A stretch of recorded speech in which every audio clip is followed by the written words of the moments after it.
ফলতায় প্রচারে তৃণমূলের দেখা মিলছে না, পোস্ট করে কটাক্ষ সুজন চক্রবর্তীর। বিজেপির প্রচারে মুখ্যমন্ত্রী ও রাজ্য সভাপতির দেখা মিললেও তৃণমূলের পাত্তা নেই সেখানে। পুলিশ কনভয় না থাকায় গর্তে লুকিয়ে রয়েছেন তৃণমূল নেতারা।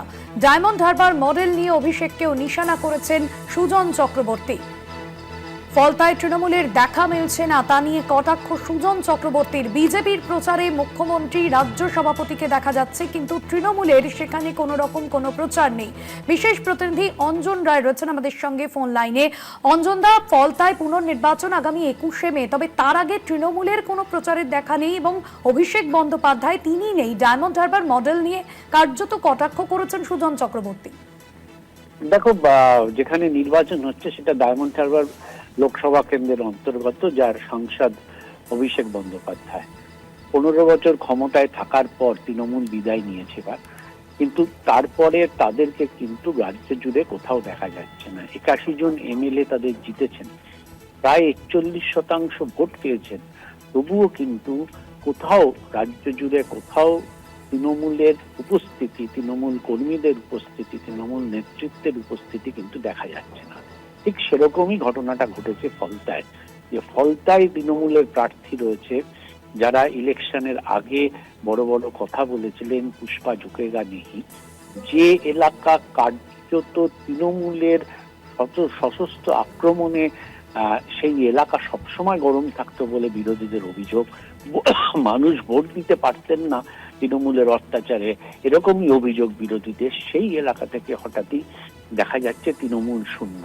সব রাজনৈতিক দল প্রচার করছেন, মুখ্যমন্ত্রী স্বয়ং প্রচার করতে গেছেন, শুভেন্দু অধিকারী বিরোধী দল হিসাবে সিপিএম প্রচার করছে সেখানে, কিন্তু তৃণমূল নেই। সেটাই কটাক্ষ করে সুজন চক্রবর্তী বলেছেন যে একটা হারে কার্যত রাজ্য।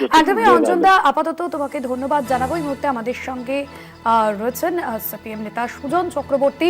সুজন বাবু, আপনি যে পোস্ট করেছেন যেখানে তৃণমূলের দেখাই মিলছে না, এই পোস্ট নিয়ে আপনি কি বলবেন? কারণ ফলতায় সামনেই পুনর্নির্বাচন হচ্ছে, এখানে অভিষেক বন্দ্যোপাধ্যায় নেই। না, আমি তো পোস্টে পরিষ্কার লিখেছি, আমি এবং আমরা আমাদের যতটুকু সঙ্গতি আছে তাই নিয়ে প্রচার করছি। বিজেপি তারা আছে, বেশ জিতেছে, সরকার করেছে, তারা তো বারে বারে যাচ্ছে, কিন্তু ওখানকার সাংসদ কোথায়? যিনি 8 লাখই সাংসদ, 8 লাখ ভোটে জিতেছেন, রেকর্ড ভোটে জিতেছেন। ওই ফলতাতে 1,62,000 না কত ভোটে নাকি জিতেছিলেন। বায়বীয় ধরা পড়ে গেল তো। কেন এমপি এখনো পর্যন্ত গেলেন না? কেন অন্য কেউ ক্যাম্পেইনে গেল না? নাকি ওরা দান ছেড়ে দিয়েছে? আমি মনে করিয়ে দিই আপনাদের, পশ্চিমবাংলায় বিজেপি এসেছে মানে বিজেপিকে ইনস্টল করেছে তৃণমূল। অপরাধ তৃণমূলের অপরাধে বিজেপি এসেছে এবং বিজেপিকে জায়গা ছেড়ে দিয়ে এখন কি গর্তে ঢুকে পড়ছে? এতদিন তো কত রকমের বাহুবলী কারবার ছিল, লুট, অপরাধ, শয়ে শয়ে হাজারে হাজারে পুলিশের ঘেরাটোপ নেই বলে কি এখন গর্তে ঢুকবে? সেই কারণে কি শুধু পিসির ঘেরাটোপের মধ্যে আটকে আছে? কোথায় ভাইপো? আর এখন দেখছি পুষ্পা বলে যে ক্যান্ডিডেট, পুষ্পা মানে কি জাহাঙ্গীর নাকি নাম, সেটাকে উজ্জ্বল করে নিয়েছে। ফাজলামো হচ্ছে এগুলো। এত মানুষের চোখের জলের দায় যাদের, ও তৃণমূল হোক, জাহাঙ্গীর হোক, অভিষেক হোক, অথবা যেই হোক, বা ভবিষ্যতের বিজেপি হোক, কেউ কিন্তু ছাড় পাবে না। মানুষ কাউকে ছেড়ে কথা বলবে না। এখন অভিষেক জাহাঙ্গীরকে দেখে যেন বাকিরা বোঝে। সুজন বাবু, আপনার কি মতামত? আপনি কি মনে করছেন কেন অভিষেক বন্দ্যোপাধ্যায় তিনি যাচ্ছেন না, বা মমতা বন্দ্যোপাধ্যায় মনে তিনি করার যাচ্ছেন ব্যাপার নয়। আমি বলে জানতে চাইবো যে এই যে জাহাঙ্গীর যে উইথড্র করলো, কার ডিসিশনে উইথড্র করলো? নিজে নাকি অভিষেকের ডিসিশনে, নাকি তৃণমূলের দল থেকে বলা হয়েছে উইথড্র করতে? কেন অভিষেক যাচ্ছে না? পুলিশের ঘেরাটোপ ছাড়া সে কোথাও বাজার করতে যেতে পারে না, কোনোদিন রাস্তায় চলেনি। একেবারে চারপাশে ঘেরাটোপ, সরকারের পয়সায় মানে মানুষের পয়সায় ঘেরাটোপের মধ্যে রাখতে রাখতে রাজপ্রাসাদের রাজকুমার হয়েছে। সে মানুষের মধ্যে যাবার তার যোগ্যতা আছে নাকি? তৃণমূল দলটাকে এইভাবেই তৈরি করেছে।